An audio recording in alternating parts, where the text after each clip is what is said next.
Yes. in the motion? I have my advice. And not to talk generally.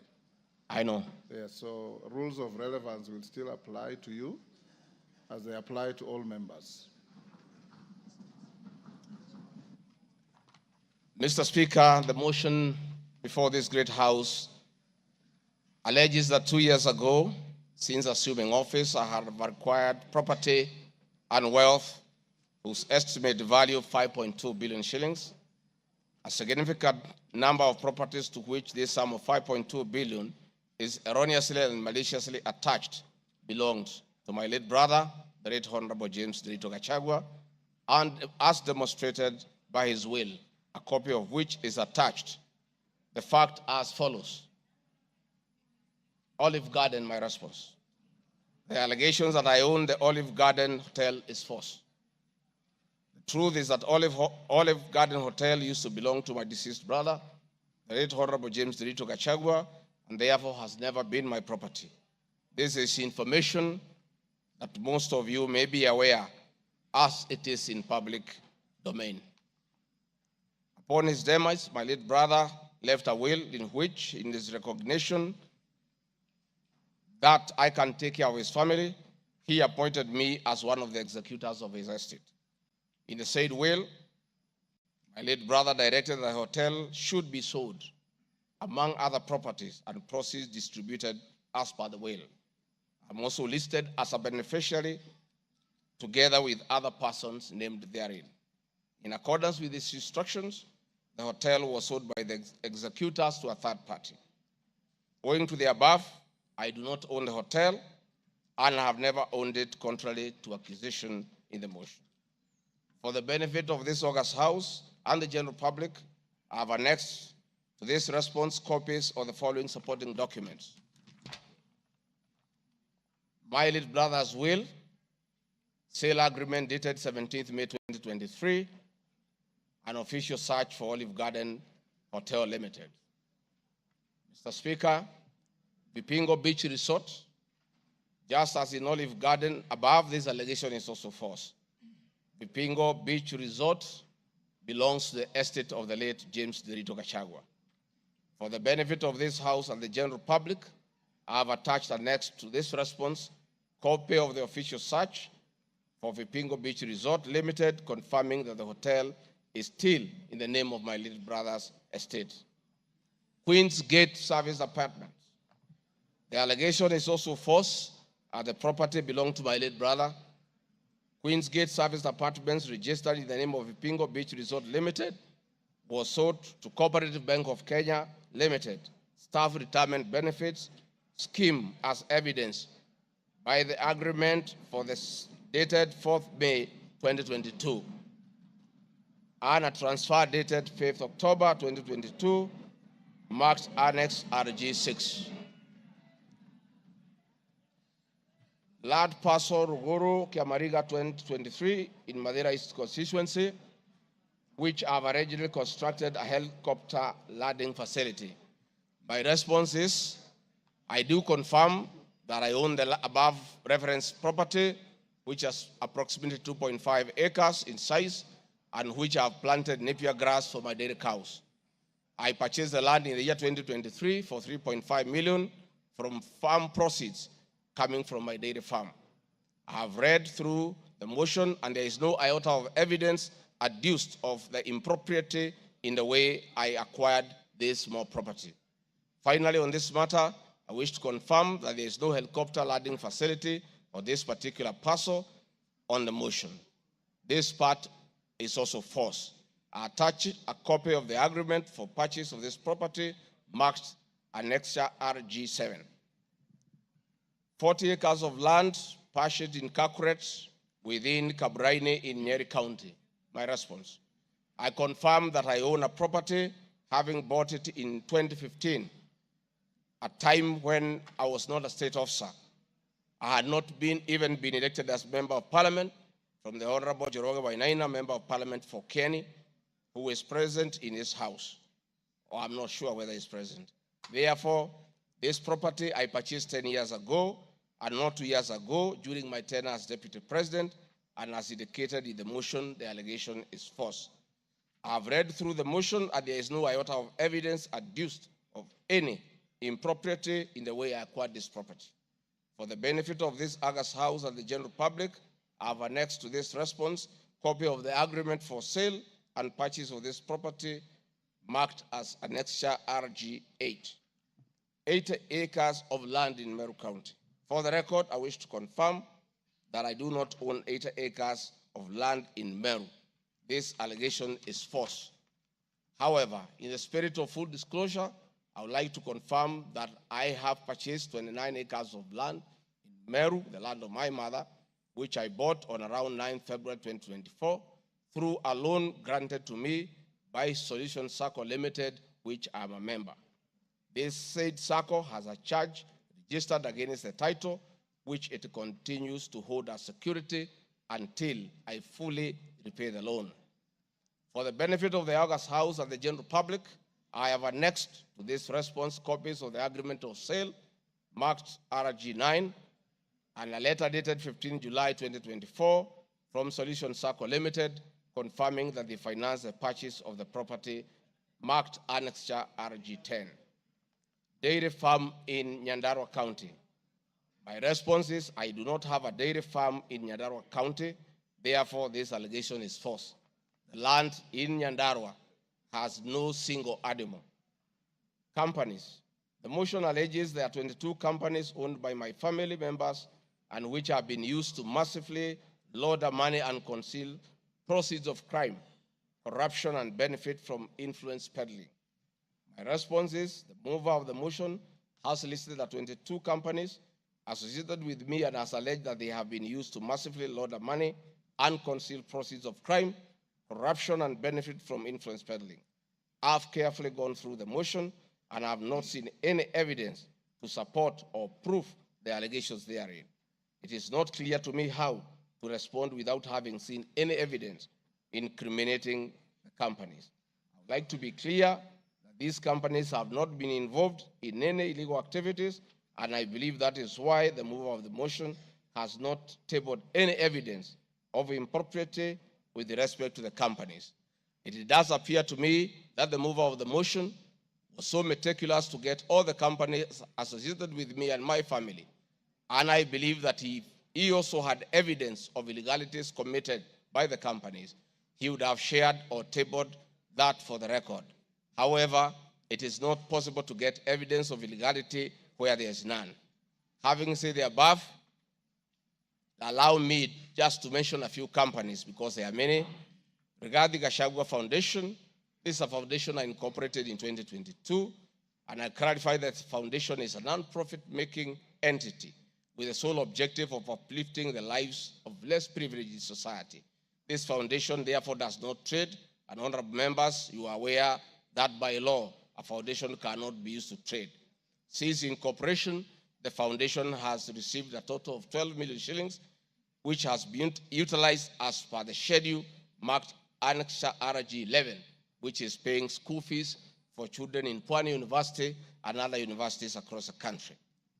Dorcas Rigathi Foundation, because she is not here to defend herself, this is a foundation founded by my wife, Pastor Dorcas, incorporated immediately we came into office as a non-profit making entity for the sole purpose of rehabilitation of drug addicts, widows, single mothers, and orphans. A brief write-up of this foundation, together with its achievements, is annexed herewith as Annexure RG 12. It is in public domain that Pastor Dorcas have been around the country doing work of rehabilitating drug addicts and helping others who have challenges. There are many other companies that are here, but I don't, because this is a house of record, I don't want to bother the members of parliament of going through all of them. I want to probably only talk about Wamunyoro Investments Limited, named after my village in Wamunyoro. This company was incorporated 21 years ago before I became deputy president, and it's a company that holds family property. Mr. Speaker, sir, have been accused of exerting influence on officials in the Ministry of Lands to issue an allotment letter to Amunyoro Investments Limited and using the fraudulently acquired documents in support of a court case. My response, Mr. Speaker, sir, and honorable members, I wish to confirm that Amunyoro Investments Limited has never been issued with any letter of allotment for land in Embakasi. Amunyoro Investments Limited purchased this land from a third party in the year 2012. The company's ownership of this property has been confirmed through two legal processes. One, a case was filed before the National Land Commission in the year 2016, adjudicated, and a determination was made that this property belongs to Amunyoro Investments Limited. That was long before I became the Deputy President of the Republic of Kenya. Again, a matter was filed in High Court, case ELC, case number E242 of 2022, which was filed before I became Deputy President. All the documents filed in support of this case were filed in court before I became Deputy President, and no documents have been filed by myself in court upon becoming Deputy President.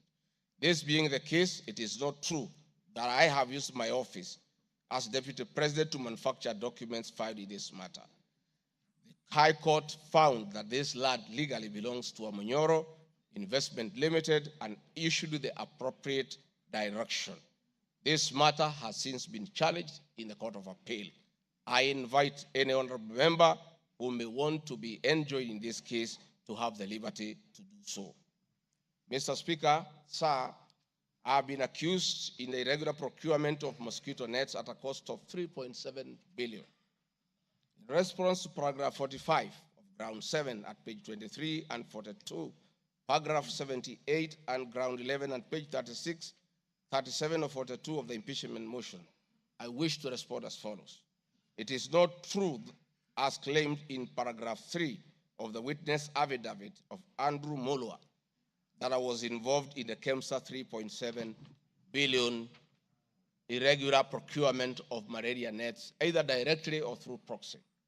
Further, Shobika Impex Limited was not awarded the subject tender as the acting director of procurement, Dr. Justice Kinoti, by letter 5th May 2023, formally notified Shobika Impex Limited that its bid was unsuccessful because its tender security was not paginated and the tender was hence non-responsive.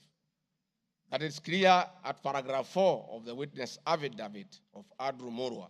He contradicts himself by claiming that on 11 July 2023, I pressured him to surrender the original bid board, yet by the letter dated 5th May 2023, KEMSA had requested for collection of the original bid. Thus, there was no cause to pressure to be exerted on Mr. Mulwa for any other purpose.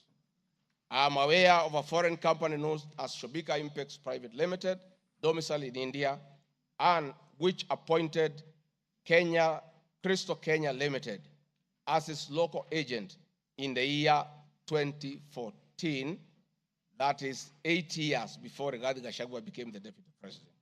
To date, Crystal Kenya Limited has complied with the agency terms between itself and Shobika Impex Private Limited, annexed hereto and marked as Annex RG18 in an appointment agency letter by Shobika Impex Limited in the year 2014. Sometime in 2023, Kenya Medical Supplies Authority advertised tender number GFATM MOL NFM 2022-2023 for supply of long-lasting insecticidal nets using the international open tendering method of procurement on behalf of the Global Fund. The monies for supply of the nets, as per my understanding, was a pure grant from the Global Fund. I am aware that Shobika Impex Limited still participates in doing and has not been debarred by the Global Fund to date. I believe being technically qualified to provide and deliver the goods subject of the tender document, having the financial ability to do so, and without their participation or assistance from Crystal Kenya Limited, Shobika Impex Private Limited independently participated and submitted in its bid in response to the subject tender pursuant to an invitation by KEMSA. Having not participated in the subject tender, Crystal Kenya Limited did not submit any of the documents in response to the subject tender. Specifically, Crystal Kenya Limited did not submit a bid board or tender security in its name in response to the subject tender. It is therefore not true that Crystal Kenya submitted a fake bid board with an intention to fraudulently acquire public property. It is also not true that with my sons I used Crystal Kenya to massively launder money, conceal proceeds of crime, engage in corruption, and benefit from influence peddling. Subsequently, by the letter 5th May 2023, KEMSA notified Shobika Impex Limited that it was not successful because the tender security was not paginated and requested Shobika Impex Private Limited to collect its bid security from the procurement office immediately. Annexed here to and marked Annexure RG19 is a said letter by KEMSA dated 5th May 2023.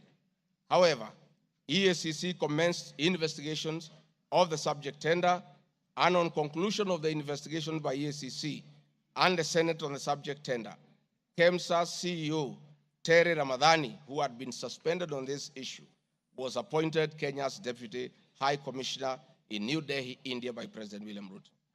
Thereafter, Crystal Kenya Limited, a Shobika Impex Limited agent in Kenya, followed up in the release of Shobika Impex Private Limited's bid board tender security on behalf of Shobika.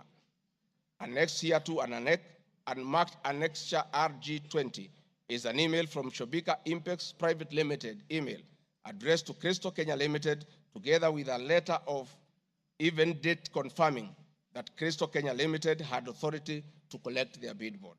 KEMSA was mandated to immediately release the bid board tender security upon determining that Shobika Impex Private Limited was unsuccessful in the subject tender, and that is why they requested that the same be collected from its procurement office.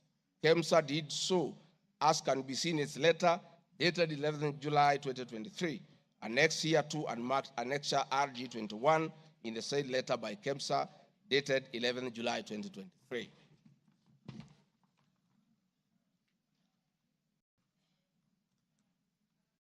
Mr. Speaker, noting that Shobika Impex Private Limited was not successful, it did not supply any goods and it did not receive any public funds in payment thereof with respect to the subject tender. Accordingly, I have not committed any crime under Section 45(1), 46, 47(a)(3), and 48(1) of the Anti-Corruption and Economic Crimes Act, and Section 2, 3, 4, and 5 of the Proceeds of Crime and Money Laundering Act. Further, I have not breached Section 34 of the Leadership and Integrity Act, for I did not bully any state or public officer with respect to the subject tender, and specifically, no evidence has been tendered to support the allegation at paragraph 78C of ground 11 at page 37 or 42 of the motion, which alleges that I summoned procurement officers in ministries and institutions, instructing them to direct procurement of goods and services in a specific manner.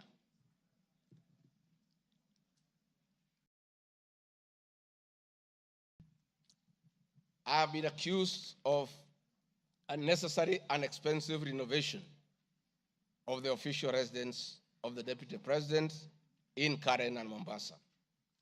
Mr. Speaker, firstly, I would like to state that funds for the renovation of the official residence were approved and allocated by this Honorable House based on the fact that the premises had been neglected for a very long time when Dr. William Ruto was Deputy President. It cannot be fair that this House would proceed to impeach me because of an action that these honorable members have approved by way of appropriating monies for the renovations. Mr. Speaker, the contract for the refurbishment of the official residence of the Deputy President, dated 22nd December 2022, was signed by Honorable Katole Metito, the Controller of State House, Office of the President, and Agrobic Investment Limited that was awarded the tender, because the Controller of State House at that time was the accounting officer in charge of the Office of the Deputy President. The report of the Auditor General, Mrs. Nancy Gadongo, dated 24th January 2024, on the Executive Office of the President for the year ended 30th June 2023, gave the opinion confirming that due compliance with the Public Finance Management Act 2012, the report is annexed herewith and marks as Annex RG 23. I would also like to add that the Deputy President, as Deputy President, I'm not involved in procurement processes of my office, whether directly or indirectly. I would also like to state that I do not know the company, AgroPric Investments Limited, which undertook the renovations. I do not know the directors and the company. I did not participate in the tendering or supervising of the same. The motion dated 26 September 2024 alleges that on 29 January 2023, 45 million Kenya shillings was transferred to Bayani Enterprises Limited, which is alleged to be a special purpose vehicle used by me to siphon public funds. No evidence whatsoever is contained in the motion showing that the said company is in any way connected to me or that I have any beneficial interest in the said company, which I am neither a director or a shareholder. I categorically refute the allegation, which is false and unfounded. Mr. Speaker, I would also like to confirm that I'm not a director or a shareholder, directly or indirectly, of the company called AgroPric Investments Limited, and I do not know its shareholders or its directors. Mr. Speaker, there is an allegation of dubiously acquiring substantial portion of the sum of 100 million paid to Lusona Events Limited. My response, Mr. Speaker, is just like in the above other matter. I have read the motion, and I would like to state that there is no evidence that this company is linked to me. I wish to categorically state that I have no beneficial interest in the said company, and neither am I affiliated in any way to the directors and shareholders of the said company. I would also like to state that I'm not a director or a shareholder of the company and do not know its shareholders or its directors. I do not sit in a tendering committee. I am not the accounting officer of the Office of the Deputy President. I have also not had any complaints against the manner in which the company undertook the work. I am unable to confirm the allegations on funds withdrawn from the account of the company since I'm not a signatory to its account. I am not associated with the company in any way whatsoever.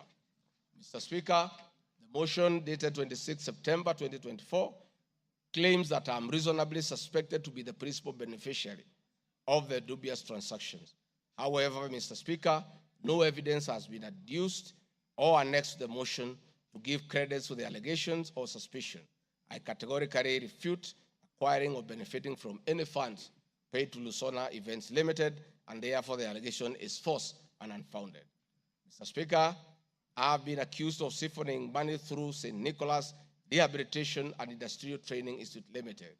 My response, Mr. Speaker, is that the motion dated 26 September 2024 makes the claim that a payment of 21 million was made to a company called St. Nicholas Rehabilitation Center and Psychiatric Hospital. Then subsequently payment was made to Umalari Motors Limited. The motion claims that it is suspected that the entire transaction was used by me to siphon public funds and the payments typify money laundering transaction. I am not a director or a shareholder of this company, and I've never received any payments from this company. Similarly, I'm not affiliated or related to the shareholders and directors of the two companies. No evidence has been annexed to the motion showing that I was a beneficiary of the funds paid as alleged. I wish to point out that I'm not the accounting officer in the Office of the Deputy President, and I'm not aware that the payments made to this company by the office. The allegation is therefore false and unfounded. Mr. Speaker, there is an accusation of alleged sensational but false accusations against the Honorable Lady Justice Esther Minor. My response, Mr. Speaker, it is alleged in the special notice motion on ground 4 on page 14 at a gross violation of the Constitution that I publicly attacked the Honorable Lady Justice Esther Minor and forcefully threatened to bring action against her. First, Article 160, Subarticle 5 of the Constitution provides that the judge cannot be found liable in a court of law for actions taken in good faith in lawful performance of their work. This provision is not a bar on freedom of expression guaranteed under Article 33 of the Constitution, nor a bar of the right to seek redress for legal wrongs simply because a wrong is committed by a judge. They exit multiple legal fora in which to take action against a judge for any actions that are not lawful. My statements were protected speech consequent to a decision by the learned judge in a matter involving my personal assets, which I disagreed with and found to be wholly unfair. The matter having been concluded at that stage, my criticism of the decision was not sub judice, nor in any manner prohibited by law. While I respected the ruling of the learned judge, I was in absolute disagreement with it. Contrary to the assertions in the special motion, I did not falsely threaten to bring action against the learned judge. I took actual legal action available to every citizen of Kenya under Article 160B, subsection 2 of the Constitution, which allows any person to petition the Judicial Service Commission for removal of any judge and filed a legal complaint before the Judicial Service Commission, JSC, in March 2024. The complaint being live before JSC, discussion of the conduct of the learned judge in the said manner here would be sub judice. A copy of the complaint is annexed herewith and marked Annexure RG 24.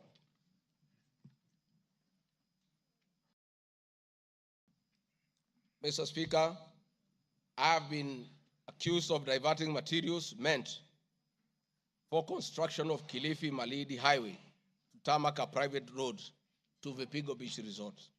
My response, Mr. Speaker, I reiterate that Vipingo Beach Resort is registered in the name of the estate of my late brother, Honorable James Gachagua. Number two, the facts are as follows. King Charles III visited Kenya between 30th October 2023 and 30th November 2024. During his state visit, one of the designated places where King Charles III was to visit was Kuruitu Marine Conservancy, which shares a road with Vipingo Beach Resort.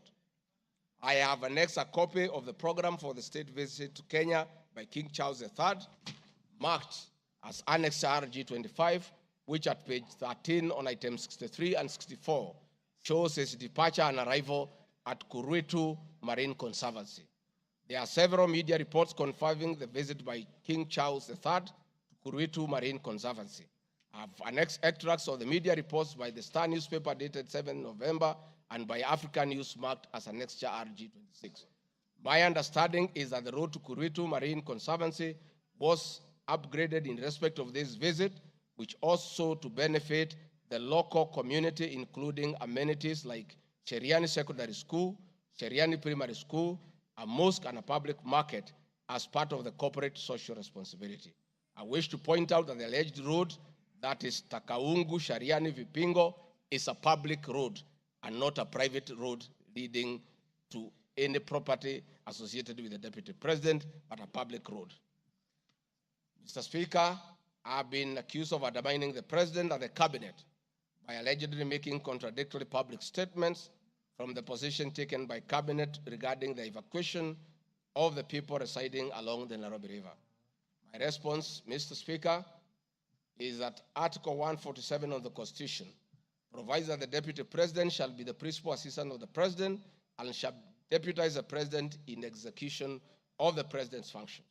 Article 28, which states that every person has inherent dignity and the right to have the dignity respected and protected. Article 29C, Mr. Speaker, states that every person has the right to freedom and security of the person, which includes the right not to be subjected to any form of violence from either public or private sources. Section 15G1 of the Land Act states that notwithstanding any provisions to the contrary in this act or in any other written law, all eviction shall be carried out in a strict accordance with the following procedures.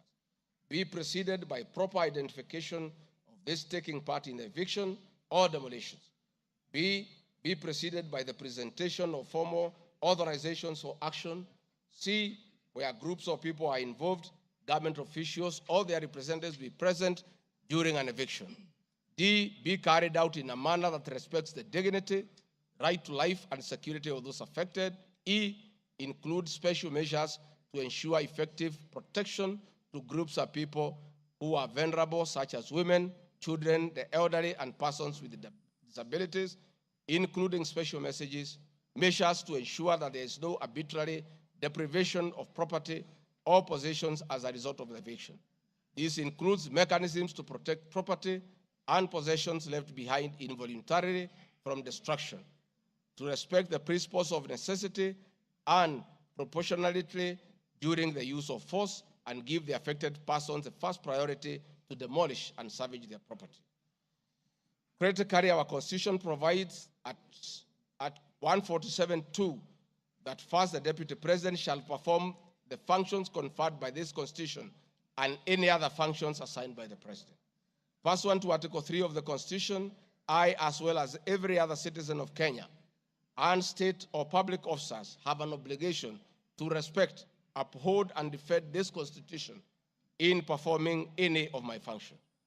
This, the national values and principles of governance contained in Article 10 of the Constitution, by those state organs, public officers, and all persons, including myself as Deputy President, wherever we make or implement public policy decisions. In addition to this matter, Mr. Speaker, these national values and procedures include the rule of law, democracy and participation of the people, human dignity, equity, social justice, inclusiveness, equality, human rights, non-discrimination, and protection of the marginalized. Adherence to these principles become extremely important when we, as state officers, are contemplating legal evacuation of citizens with a duty to avoid inhuman forced eviction that will be contrary to our Constitution and international law. While campaigning with President William Ruto, and subsequently when I was sworn in as Deputy President, the President and I promised, as a key pillar of the Kenya Kwanza government, that there will be no forced or unlawful evictions, and that all evictions will be human and entail legal compensation. Mr. Speaker, the Office of the Deputy President has undertaken extensive engagement with all parties in regard to cabinet decisions on eviction, which I fully support, including the Nairobi River, which is an entity under the Office of the Deputy President and the County Government of Nairobi. Adherence to these principles become extremely important when we, as state officers, are contemplating legal evacuation of citizens with a duty to avoid inhuman forced evictions that will be contrary to our Constitution and international law. Guideline number 6 of the United Nations General Assembly Guidelines for the implementation of the rights to adequate housing prohibits forced evictions, and that the state should ensure that any eviction under domestic law are fully compliant with international law. The guidelines further require meaningful engagement with communities to ensure that the rights of residents are implemented cooperatively without the need for eviction procedures or police enforcement.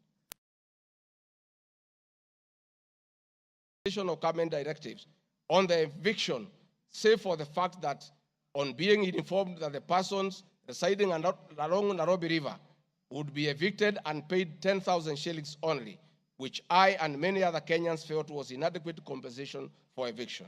I insisted that the government should abide by the constitutional dictates and international norms while implementing any cabinet decisions, including eviction, and maintain the dignity of the citizens of Kenyans facing eviction. My statements did not and cannot be construed to undermine the president by insisting that people should not be evicted inhumanly and without adequate compensation. Mr. Speaker, I've been accused of undermining devolution by allegedly holding a meeting in Nairobi Wakulima Market. The motion alleges that on 28 September 2024, I unlawfully interfered with the running of the Nairobi City County government by holding a public rally where I allegedly incited citizens against lawful directives of the county government on planning and allocation of markets. My response, Mr. Speaker, is that the motion alleges that on 20 September 2024, I unlawfully interfered with the running of the Nairobi City County government by allegedly inciting citizens against lawful directives. Article 6(2) of the Constitution provides that the government at national and county levels are distinct and interdependent and shall conduct their mutual relations on the basis of consultation and cooperation. This being the case, it cannot be said that there is a violation of the Constitution when someone from the national government makes a comment on matters relating to county governments. The traders had sought me out to intervene and request the governor on their behalf to dialogue with them and seek a solution to the grievances with regard to the relocation of markets. I request that a video, next RG video 3, be played for the benefit of members to say what I said.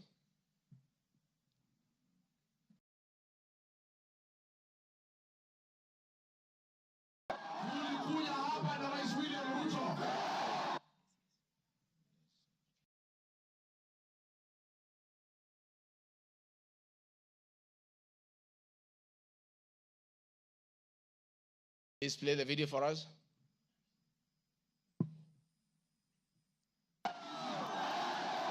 Tulikuja hapa na Rais William Ruto, mkatupatia kura, na rais na mimi tukaahidi nyinyi ya kwamba tukipata serikali hakuna siku mtahangaika. Na kwa hivyo mimi nasikitika sana nikisikia serikali ya kaunti inanyanyasa nyinyi. Kwa hiyo hatuwezi kubali. Mimi nilikuja hapa nikazungumza nyinyi, nikamwambia mpatie gavana nafasi. Gavana wetu Sakaja tukakubaliana ya kwamba akiwa gavana wa Nairobi, Rais William Ruto akiweko, mdogo wake, wafanyabiashara wetu watapata nafasi ya kufanya kazi yao. Na mimi nataka kuomba kwa heshima, wale wote ambaye tumepatiwa nafasi ya uongozi na Wakenya, tukumbuke ya kwamba tulipata nafasi ya kuongoza kupitia kwa kura ya wananchi. Na tukumbuke ya kwamba wakubwa wetu, wadosi wetu ni Wakenya. Na hakuna siku tutaweza geuka Wakenya, kwa sababu ndio walitupatia nafasi ya uongozi. Si nyinyi mlituandika kazi? Kwa hivyo mimi niseme ya kwamba niliuliza gavana mketi chini, kuwe na mazungumzo, kuwe na maelewano. Watu ni wananchi na wananchi ni watu ya kusikizwa. Mimi niko hapa kumhakikishia ya kwamba nimemuuliza gavana kwa heshima, na mimi sina kiburi. Mimi namuomba akiwa kiongozi wetu hapa Nairobi, asikuwe mtu ya kugeuka watu walimchagua. Mimi nimemuomba na nimemwambia yeye akubali aketi chini na kamati hii soko ime. Thank you, Mr. Speaker. My counsel has just drawn my attention that in my earlier explanation on Nairobi River, I have a video 1 and 2 that I would like you to play so that I buttress my point on what I meant. Please, video 1 and 2. People of Kenya to work hard. We don't have a choice. Once we try to fix this economy and create a good working environment where we don't criminalize enterprise, where ordinary Kenyans are allowed to work, where businessmen are not harassed by KRA,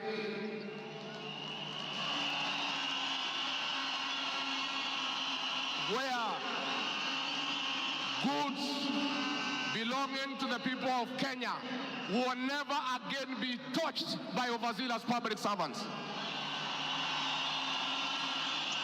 Where again poor people will never again be evicted in brutal evictions by state agencies. And I say, freedom is here. Now, the number of fatalities from the ongoing forcible eviction by the government has risen to 3, with another tragic loss in Mathare on Monday. An 18-year-old boy died as a bulldozer brought down a church in the area just moments after President William Ruto left. The young man who was assisting in salvaging the church's belongings became a casualty of the demolition. Earlier on Saturday, 2 individuals lost their lives in Mukuru kwa Ruben during a similar eviction exercise. Ben Kirui reports.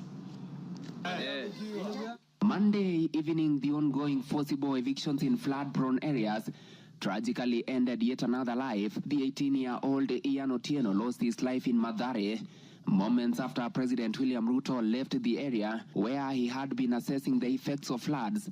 Bulldozers descended on homes near riverbanks, flattening structures marked for demolition. Winnie Makinda, Ian's mother, struggled to comprehend the loss of her son, a candidate in this year's KCSE.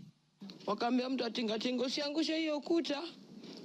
Kuna hapo ndani kuna watoto wa watu wacha kuangusha hapo ndani kuna watoto wa watu. Akaambia wamama waache kumpigia kelele. Reports indicate that Ian Otieno was trying to salvage church properties when the bulldozer brought down the wall, leading to his sudden demise. Driver wa tingatinga vile tu alianza kubomoa hata mara ya kwanza huko mbele, alikuwa tu anakani kama hata watu wakimwambia ngojea watu watoe vitu hataki kusikia. Nilichimba hivi, mtoto wangu alikuwa anataka kutoroka, sawa. Unasikia alishika mtoto wangu na hiyo kitu hapa. Mtoto wangu akienda hivi, mtoto wangu ana hivi. His death led to demonstrations by residents, prompting police intervention. The law enforcers lobbed tear gas canisters to disperse rioting residents. Watu wakachukua mwili tena tuonyeshe maskari yenyewe wametulia mtoto. Maskari kutuona kwa gate wakaanza kutoa gun, wakaanza kulipua shoot. Residents insist they will comply with government orders to vacate houses along riparian lands only if provided with alternative housing solutions. Saturday's demolitions in Mukuru kwa Ruben claimed 2 lives and injured 3 others, sparking outrage among residents who blamed the government for forcible evictions despite many not yet being relocated. Last week, the government mandated the evacuation of all residents from risky areas within 48 hours, including those near dams, those in areas prone to mudslides, and Kenyans residing on riparian lands. Ben Kirui, Citizen TV, Nairobi. Hakuna tena mambo ya evictions katika Nairobi. Kama kutakuwa na maneno, ni maneno ya relocation ambayo itakuwa ni kwa utaratibu bila ya mwananchi kuvunjiwa nyumba. Uwezi kutoka nyumbani alafu unarudi jioni unakuta masufuria barabarani na blanketi sijui imekaa wapi. That one will not happen again. We want to make sure that we are an orderly, humane society that respects the right of everybody, irrespective of who they are or irrespective of their financial status. We are all equal before the Constitution. Tumekubaliana watu wa Nairobi? Vijana tumekubaliana? Thank you, Mr. Speaker. That was President William Ruto talking the same language as his deputy, that brutal and forceful evictions have no place under this administration. We have seen a video of brutal eviction. We have seen young children crying in tears. The deputy president is being accused of undermining his boss by just doing what his boss said, that we should never forcibly, brutally evict the people of Kenya. Mr. Speaker, the leadership of Nairobi business traders approached me sometime in March 2024 at the official residence to discuss multiple issues affecting business and requested engagement in the solution and intervention on these issues. Consequent to this meeting, I directed that short, medium, and long-term strategies be undertaken, coordinated by the Office of the Deputy President, to address the issues raised that cut across various agencies, including KRA, Kenya Post Authority, Anti-Counterfeit Authority, Kenya Bureau of Standards, National Police Service, and the Kenya Copyright Board. On 11th April 2024, the Small Traders and Government Agencies Technical Committee, coordinated by my office, held a meeting to discuss issues raised by the small traders, including Muthurwa Market, attended by the Office of the Deputy President staff, in a supportive role in keeping with the draft framework of cooperation and engagement between the government, the Nairobi City County government, and Nairobi business traders. Subsequent this, Mr. Speaker, is clear that my office have been having meetings with the governor of Nairobi on various matters affecting the people of Nairobi, and hence the Deputy President cannot be accused of undermining devolution. Mr. Speaker, I've been accused of undermining devolution by allegedly holding meetings to fight alcohol. I'm sorry, Mr. Speaker, if the House took it that I say the House is a theater of the absurd. I was talking about this specific charge of undermining devolution by holding meetings to fight alcohol to be discussed in this House. That, to me, is what I thought that moment. If it's 5 minutes or 10 minutes, that would be the theater of the absurd. I did not attribute in any way by trying to demean this house that I sat for 5 years, by calling it the theater of the absurd. But this particular charge, Mr. Speaker, drug and alcohol problem in Kenya has been on the increase, and many of our youth have become addicted to alcohol and their lives destroyed because it causes them to drop out of school and start engaging in petty crime to look for money to buy alcohol. I'm a strong advocate for youth rehabilitation from alcohol and substance abuse, which I continue to encourage and support in order to save our future. With regard to alcohol control and regulation, I wish to state that I have held several meetings with the governors in Meru, Chuka, in Mombasa, in Nakuru, in Nyeri, and the efforts that President William Ruto asked me to lead in eradication of illicit brew has been very successful, and we have been working with governors and county assemblies who have been developing legislation on the control of licensing of alcoholic drinks. If there is one program that has had the best working relationship between county governments and the national government, it is this particular program. I'm a bit emotive about illicit alcohol because I lost my brothers. One who was a medical doctor to alcohol, another who was a farmer to alcohol. I take it passionately. I don't know who complained about this particular charge.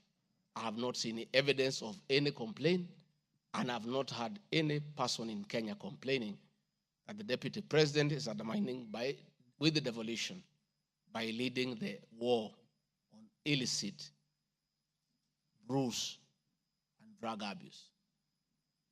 Whatever this house decides tonight and the other subsequent house, whatever happens to Rigathi Gachagua, whether he's in or out of office, this war must continue and must be won for the sake of our children. I want us to watch video number 4, RG4. Leaders, those of us who have been elected, Madam Waiguru, Governor Kahiga, Badirisha, Kangata, Wamatangi, what shall we tell our people? Where are we?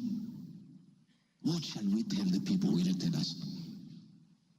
When we meet them, what shall we tell them?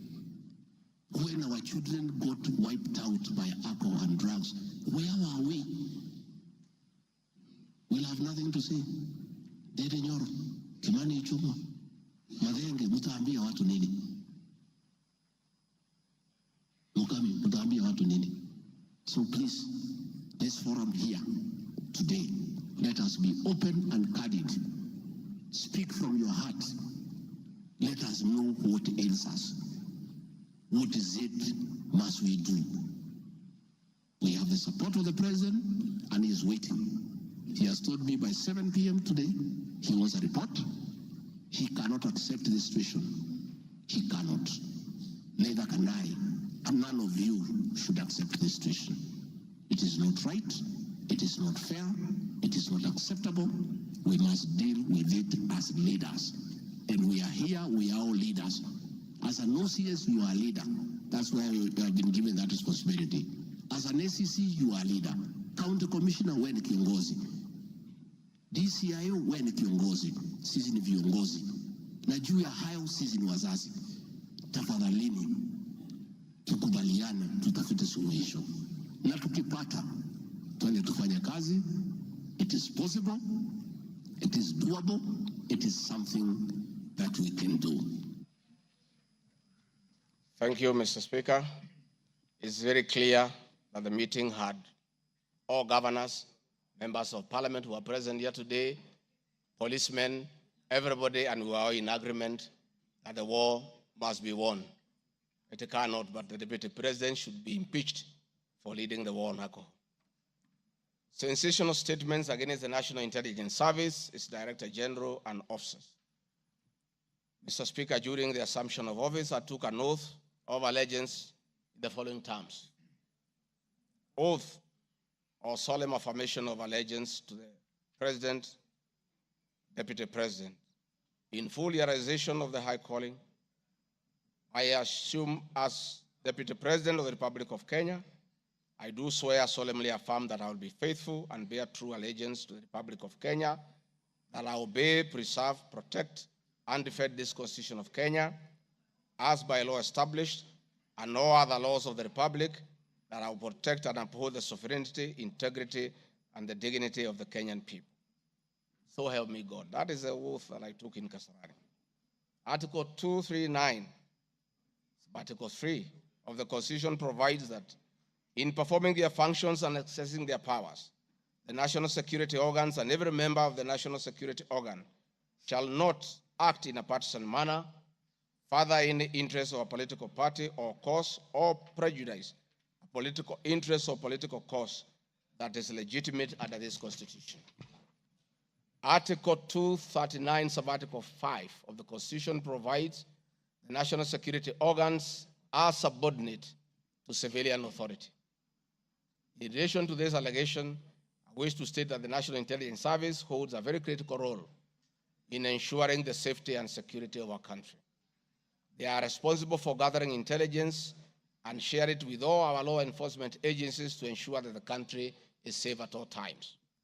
Consequently, when the country was caught flat-footed with regard to the scope and extent of the public's dissatisfaction with the Finance Bill 2024, which degenerated in a Gen Z protest, it pointed to the failure of the National Intelligence Service in carrying out its mandate.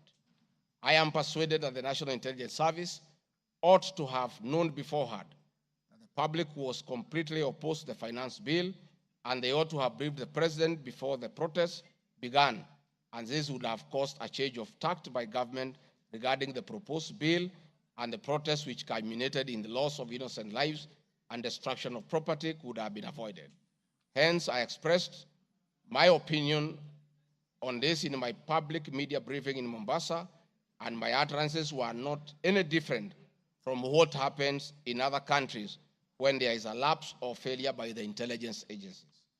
The nation has witnessed unfortunate instances of several extrajudicial killings, abductions, and disappearances. I firmly believe that if the National Intelligence Service had acted diligently, these instances would not have been witnessed. Under the Constitution, the government agencies are supposed to be accountable to the Kenyan people, including the National Intelligence Service, and calling them out when a dereliction of duty does not amount to undermining them. I am also aware that the Kenya Kwanza government has been at the forefront in calling out officers who do not seem to understand their work. Recently, my boss, the President, publicly complained that there are some PSs and CSs who did not seem to understand their role. Please play for me video number 5, RG5. On President William Ruto has today described some members of his cabinet as utterly clueless and uninformed about the dockets they occupy. And in a sign of trouble for cabinet secretaries, the State House gates were shut for those who arrived late, with both President Ruto and his deputy RIGATHI giving a sharp tongue lashing to the latecomers. And our Citizen TV's Chemutai Goin reports the atmosphere at the State House, Nairobi, left little doubt on President Ruto's disappointment with a vast section of his 22-member cabinet.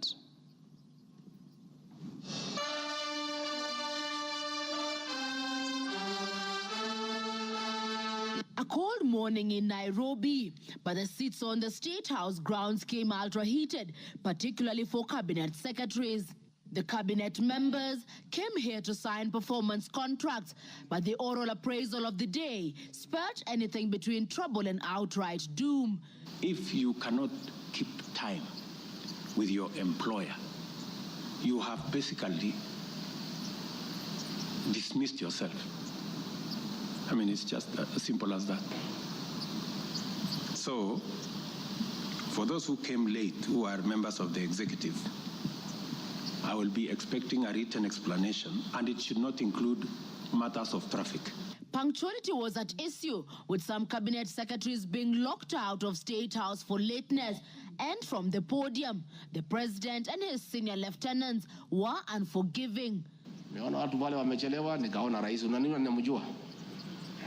Nikaona uso yake nikajua hapa kimeumana. Sababu leo ni siku ya performance contract. Ile siku muhimu sana ya kuja kuweka. Na wewe umefika pale rais amekaa. Tayari amekaa na ndiye rais wa Jamhuri ya Kenya. Wewe umechelewa ukiwa kuona nani? Who else have you gone to see? One of the things we need to learn in our performance contract is to beat the traffic. For the 19 cabinet secretaries present, the atmosphere at State House progressed from bad to worse as President Ruto and his deputy Rigathi Gachagua issued a blistering assessment of the performance of the cabinet members. Many of you, the people I speak to, don't even know what is going on in your ministries or departments. You have very scanty information. The moment I know more than you in your ministry, then you must begin to understand that something is very wrong. How do you run a ministry or a department or a parastatal if you have no information? That is the highest level of incompetence. Those of us who came with the president from the political space and who are his friends, and we assisted him to become president. Once he gives us a job, that is the termination of that friendship. The friendship with the president will be based on nothing but performance. From travel habits to basic work ethic and even media appearances, it was a brutal ground zero appraisal for the cabinet. Why do you have to honor every invitation that you have been given to every country? Your Excellency, at times we have tried to hold cabinet committees, we can't. 5, 6, 7, 8 ministers are out of the country. Some change clothes at the airport from one country to another. That is the truth. Why can't you regulate yourself? If the president was to travel and honor every invitation, he will be out of this country the whole year. You just have to decide what is useful and other things you can leave to our ambassadors out of the country. So when you hear my deputy saying, find time, travel, but travel and see the people who have hired us, you know, go to different parts of Kenya so that you can get feedback from the public. We have done so much as an administration, but the information is not out there. Our ministers are quiet. They are called for TV interviews, they don't show up to say what they have done. And then the media have a field day because nobody talks for government. I would rather we spend more time explaining to the people of Kenya what we have done in our respective dockets as opposed to travel. And if we have to travel, let's travel up country to where our Wananchi are and explain what we are doing. And I remember I called CS Chelugui. I didn't find him, so I called his PS and I found her and I explained to her, I told her, look, the public is not understanding this. Did I call you or not on Sunday? You know, I told you this is what the public is saying. Please do more sensitization on Hustler Fund Phase 2. With a very public expression of disappointment in his cabinet, President Ruto has triggered speculation on changes in government as his administration approaches the end of its first year in office. From punctuality to work ethic and general performance, the proverbial axe could well fall somewhere. With the performance contracts expected to foster a culture of high performance in the public service and also ensure that public resources are properly utilized, it is also set to offer a framework for President William Ruto to reward performers and also institute sanctions on non-performers. Chemutai Goin, Citizen TV. Mr. Speaker, President William Ruto, my boss, and I have been calling out senior government officials when they fall short of expectations. The Director General of the National Intelligence Service is no exception. He's not above the law. He's accountable to the people of Kenya for his performance. And I have had an argument that we should not call out those in the security sector. I would like you to play the next video. We have the most incompetent Inspector General of Police, I think, in the world. The most incompetent in the whole world.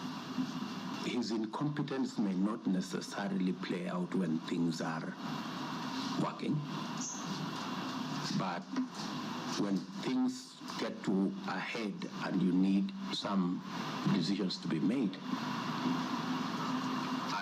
I can tell you for sure, the gentleman we have as an IG cannot make any decision. Nataka tumwambie ule mtu wa sinema mingi anaitwa nani ule mtu? Ule sijui anaitwa DCI, ule anaitwa nini? Ule mtu anaitwa Kinoti. Awache ujinga. Huyo bwana Kiboti awache ujinga. Sio kama tunaelewana. Huyo Kinoti hakuna kitu amefanya kwa hii Kenya ya kisiasa. Yeye ni mtu ya sinema. Anaendesha makesi kwa magazeti.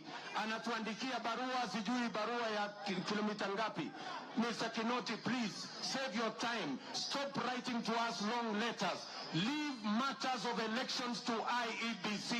You have no business in IEBC. You have failed as DCI. We don't want you to fail our elections. Tunaelewana? Huyo bwana Kinoti awache hiyo ujinga yake anaendesha pale, kwa sababu anatukasirisha. Huyo bwana Kinoti tunataka tumwambie awachane na watu wa IEBC wafanye hii uchaguzi. Alipatiwa kazi ya kufanya criminal investigation. He has never done anything. Ile kesi yote anafanya kesi kwa magazeti. Akiambiwa apeleke evidence kule kotini ameshindwa.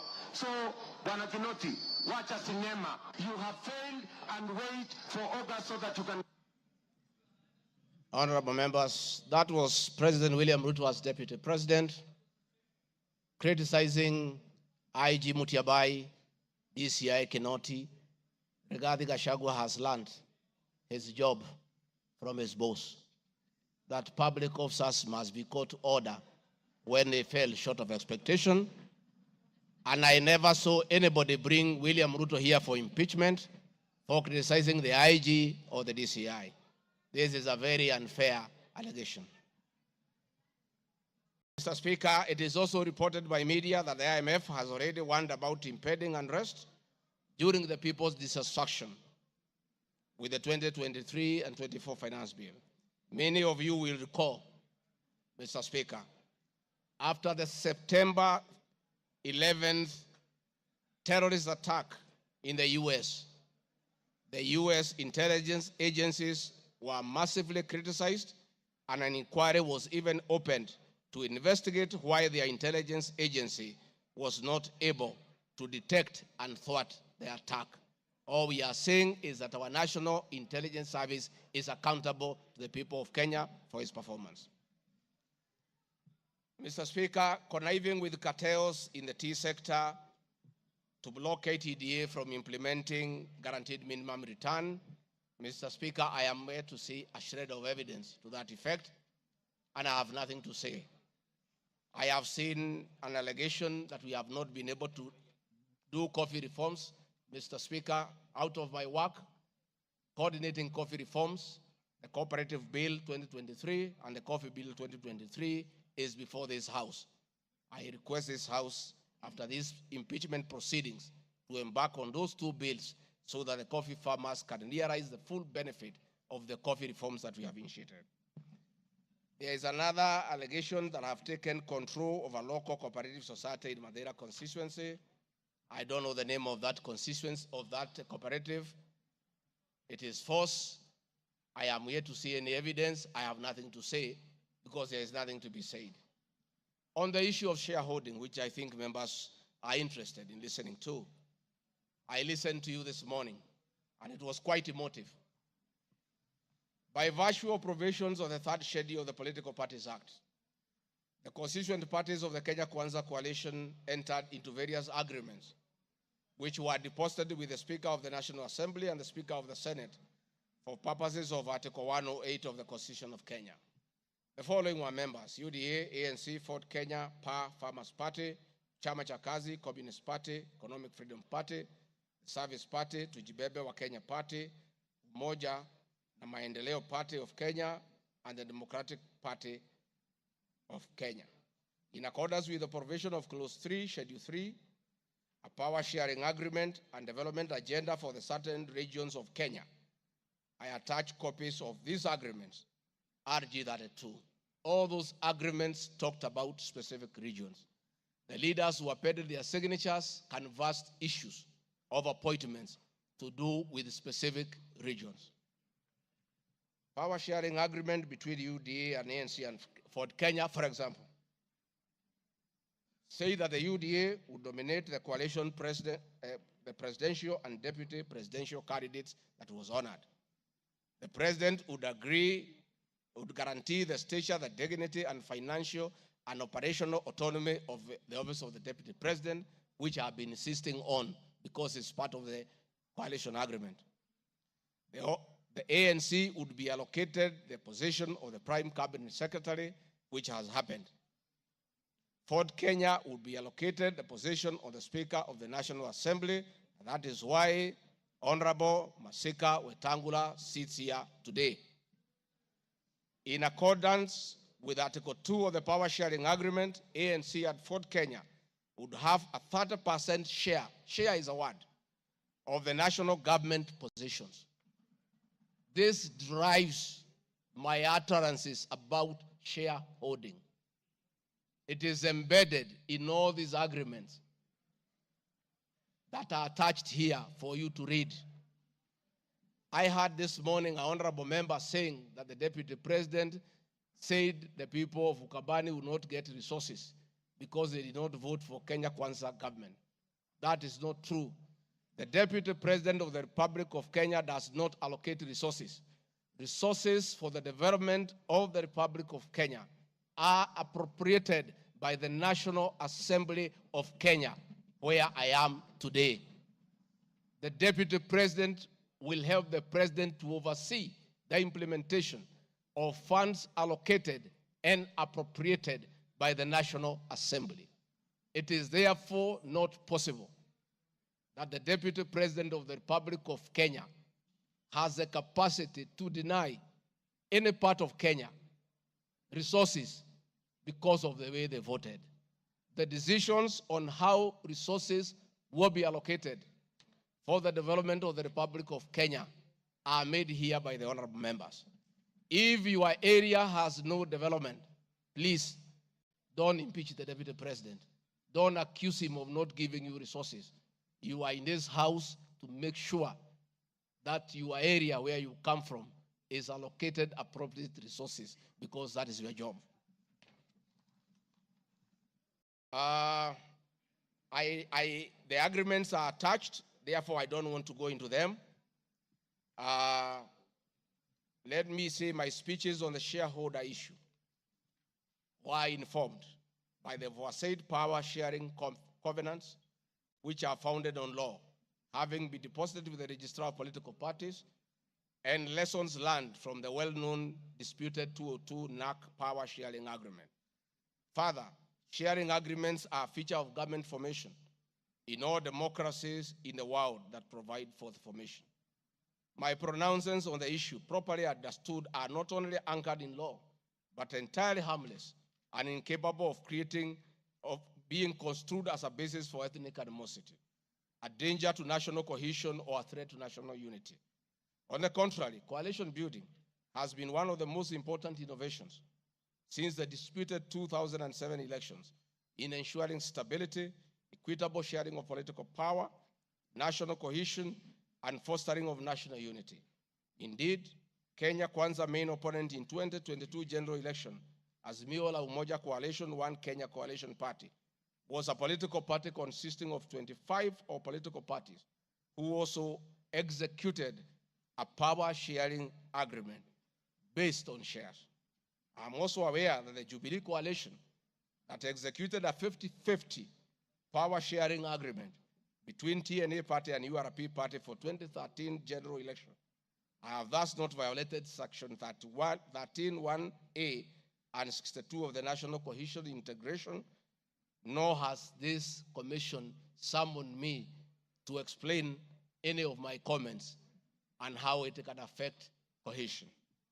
However, notwithstanding the said power share agreement, upon election as Deputy President, I went out of my way, as required by the Constitution of Kenya, to serve all Kenyans regardless of their political preferences during the election or ethnic origin. I now produce the following video showing some of my speeches all over the country as marked RG Video 7.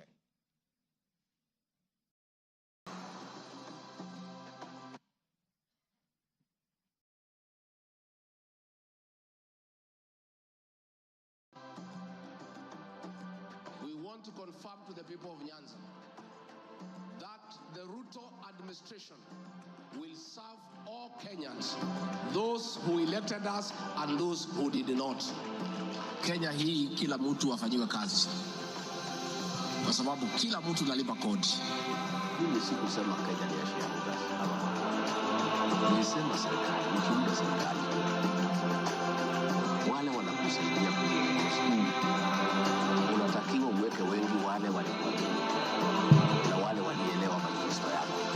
Mimi nimetembea Kenya. Mnasema nilikuwa Mombasa, hii hapana mlima. Mimi nilikuwa Wajir, hii hapana mlima. Nilikuwa Garissa, hii hapana mlima. Nilikuwa Mount Elgon. Nandi nimekuja karibu mara 10. Eldoret nimekuja karibu mara 6. Kericho nimekuja mara 4. Tea conference ya chai tulikuwa na nyinyi, niliweka Kericho. For now, kazi yetu ni maendeleo. Tutafanya kazi na kiongozi wowote, akuwe wa chama ile, akuwe wa chama hii, we don't care. This is the time to serve the people of Kenya, and we shall work with all elected leaders, irrespective of their political affiliation. Mr. Speaker, copies of documents demonstrating my efforts within the mandate allocated to me by the President to address security issues and economic equalization programs and policy in historically marginalized areas is Annex RG33. The decision to embrace the broad-based government following the dissolution of cabinet after the Gen Z protest. I attached my video during the launch of the Honorable Raila Odinga's quest for EU chairmanship at State House, again as a demonstration of my embracing the broad-based government.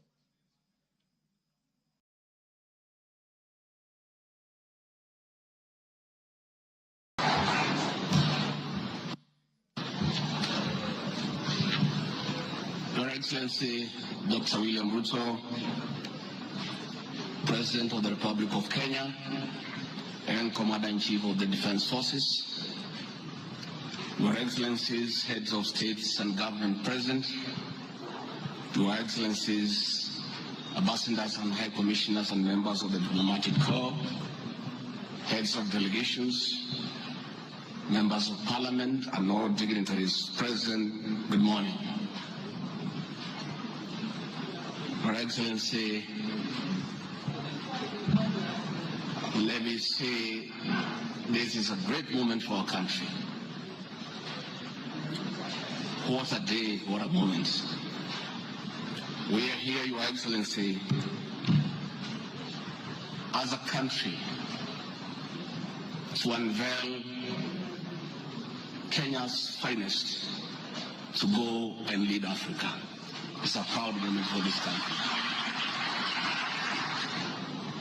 And I want to say, Your Excellency, the people of Kenya have been united to a man by the candidature of the Right Honorable Raila Odinga to be the chairperson of the African Union Commission. This is a quest that has brought pride to our nation. And I would like to tell the leaders here from Africa and the representatives that as a country, as we present the Honorable Raila Odinga to be our candidate, it is because Africa, our motherland, deserves the best.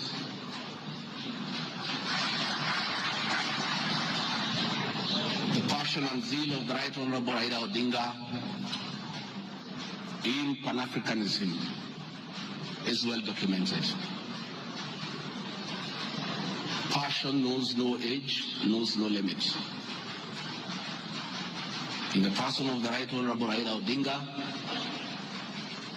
he'll join the ranks of Jomo Kenyatta and Kwame Nkrumah in pushing the agenda for Africa. I therefore want to say, Your Excellency, the lessons of today are that Raila Odinga, the Right Honorable, is a man of great resilience, endurance, and perseverance. Today, you are going to unveil the transformation of the Right Honorable Odinga from a national leader to an African statesman.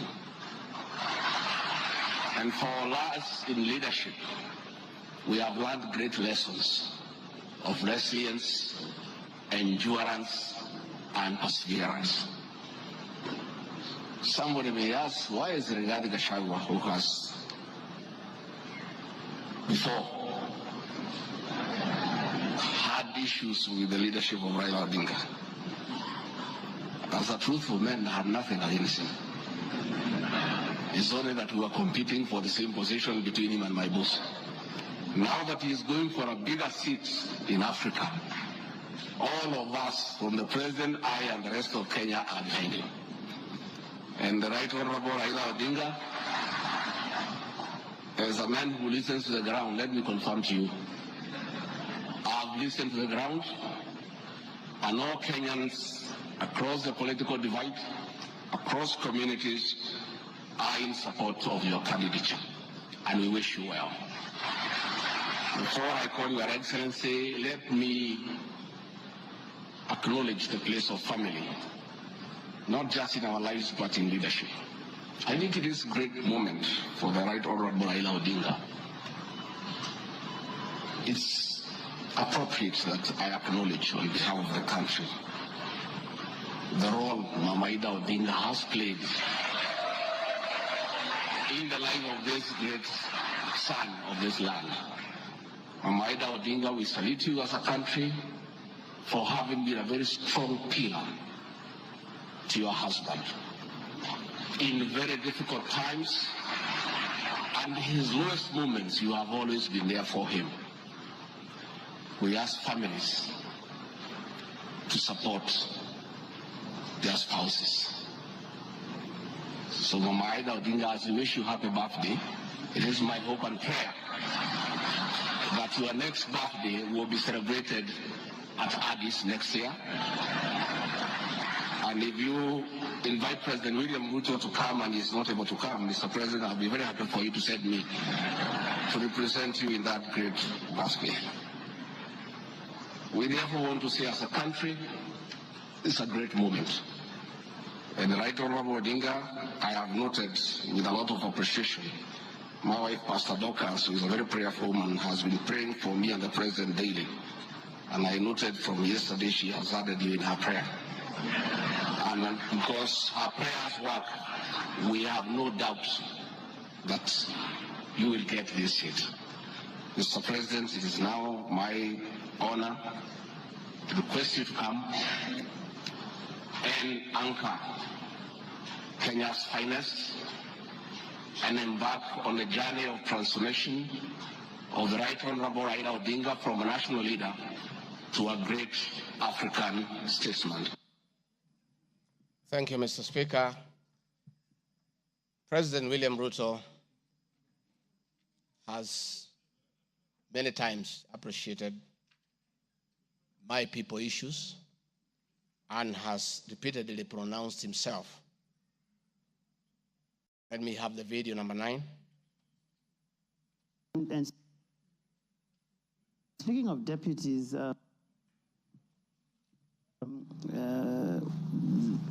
you have in the last few weeks named Mr. Rigathi Gachagua as your deputy.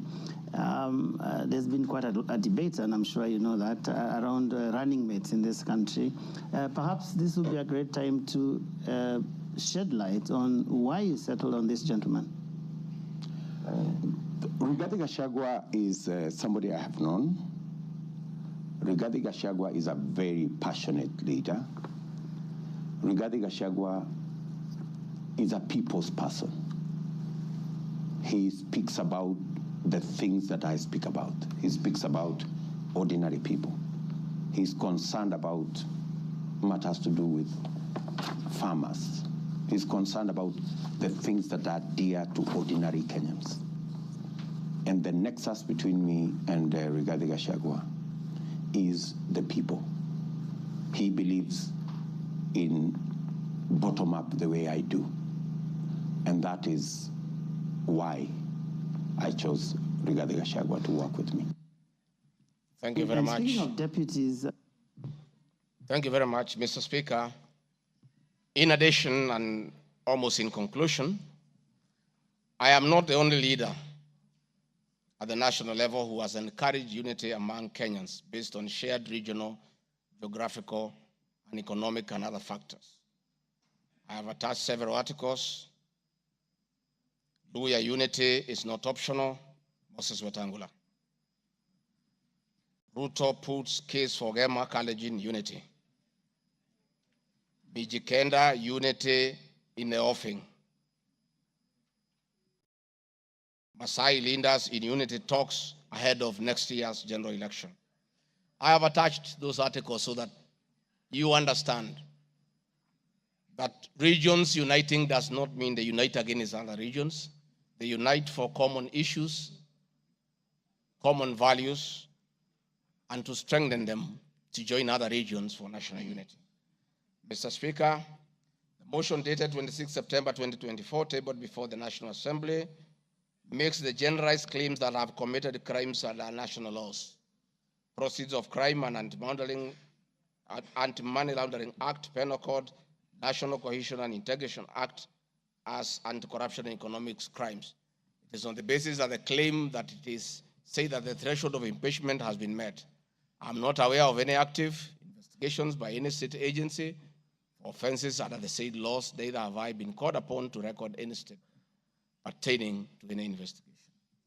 Just like any other Kenyan, the Constitution accords me the presumption of innocence in relation to criminal offenses until the contrary is proved in a court of law on a specific standard of evidence. Therefore, in the absence of any active investigations by any investigative agency in Kenya, I do not believe that there can be any serious reason to believe that I've committed any offense. Otherwise, that will be an indictment of the intelligence agencies as well as investigative agencies. Therefore, it is inconceivable that the threshold of the impeachment motion as defined in Article 145 of the Constitution can solely be based on the perception of the mover of the motion in the absence of any other evidence. I heard the mover this morning saying that all we need to do is to believe in him. I believe that cannot be the position. We need actual evidence against the Deputy President. The net effect of the impeachment of this basis of allegations of criminal offenses, whose evidence has not been tried and tested in court of law or by bodies mandated to investigate, would be to disqualify me from the possibility of holding public office in relation to Article 99(3) without the benefit of due process of law and exhaustion of the systems of appeal as provided in the Penal Code. Mr. Speaker, I do not wish to respond to the issues I had this morning that are outside the motion. I want to confirm that I have tremendous respect for Kenyan women, and I have never disrespected them. What has happened is that as politicians, there is always propaganda to undermine somebody. I call upon anybody with evidence that I have ever disrespected that person to come out and provide that evidence. I heard my very great friend, the Honorable Faith Gitau, say that I disrespect women. Many times I've been to Nyandarua. I've referred to Honorable Faith Gitau as Ngatha. Ngatha is a Kikuyu name for a woman of great respect. That I have done countless times is on video. Finally, the Honorable Bose Sholei, I heard what you said in Eldoret. I heard this morning that you said I should be charged with treason. But my sister, me, I'm a grateful man. I remember, and I'll never forget, during the last administration when I was arrested on fabricated charges for starting with the President William Ruto against the wish of the government at that time, Gladys Bosholai came and sat with me at DCI headquarters, brought me tea, brought me lunch, sat with me, comforted me. At court, she coordinated the collection of 12.5 billion shillings as my cash bail. She came to see me in Gigiri for 4 days and had very kind words for me. Despite what you have said, my sister, I do remember that one good thing that you did for me, and I'll love you and cherish you for the rest of my life. Finally, Mr. Speaker, as I wind up, I want to appeal to this Honorable House to consider the allegations against me by the mover of the motion, weigh it against the attached evidence, weigh it against my defense and the attachments and the videos that I've played in his house. And exercise your mind and exercise your discretion. Search your conscience and decide if Rigathi Gachagua is guilty of any of those allegations or is undergoing a political process.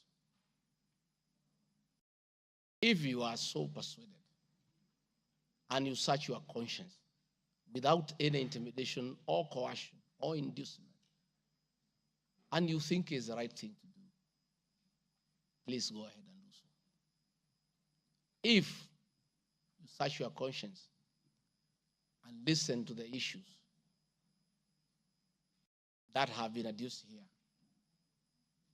and you find that there are no grounds to impeach the Deputy President of the Republic of Kenya, please make the right decision. But as you do so, many members who are in this house remember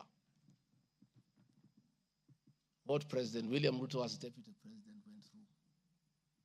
And most of us stood with him. Rigathi Gachagua underwent 4 years of persecution. Others were persecuted. But we took a firm stand because we believed we were doing the right thing.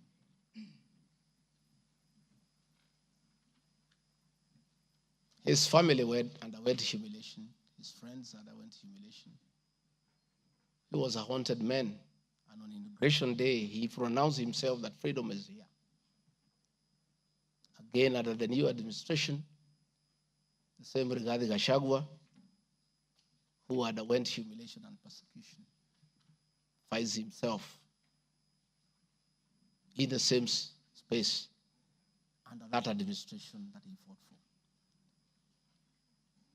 Try, look, reflect, and apply your conscience and make the right decision. Mr. Speaker of the House, I want to thank you for granting me this opportunity. And my address last night was not in any way meant to disrespect the House. Despite, Mr. Speaker, you having ruled that the matter should not be taken out of the House, it was being discussed in every TV station, in every meeting across Kenya. And Kenyans did not have a chance to also hear my side of the story. So I decided, since the accusations against me were everywhere in the country, the people of Kenya, and more so those who voted for me and President William Ruto, deserved also to hear my side of the story. I have tremendous respect for the National Assembly and your ability and capacity to make the right decision. Mr. Speaker, I want to thank you. Asanteni sana. Thank you very much, Deputy President. Thank you very much, Deputy President. I'm sure your fears that you will not be heard fairly have been allayed. You've been heard in absolute silence. You've been heard with total decorum from the House. And members, I salute you for the display of your legislative maturity in giving an opportunity to a subject to a motion in the person of the Deputy President to be heard.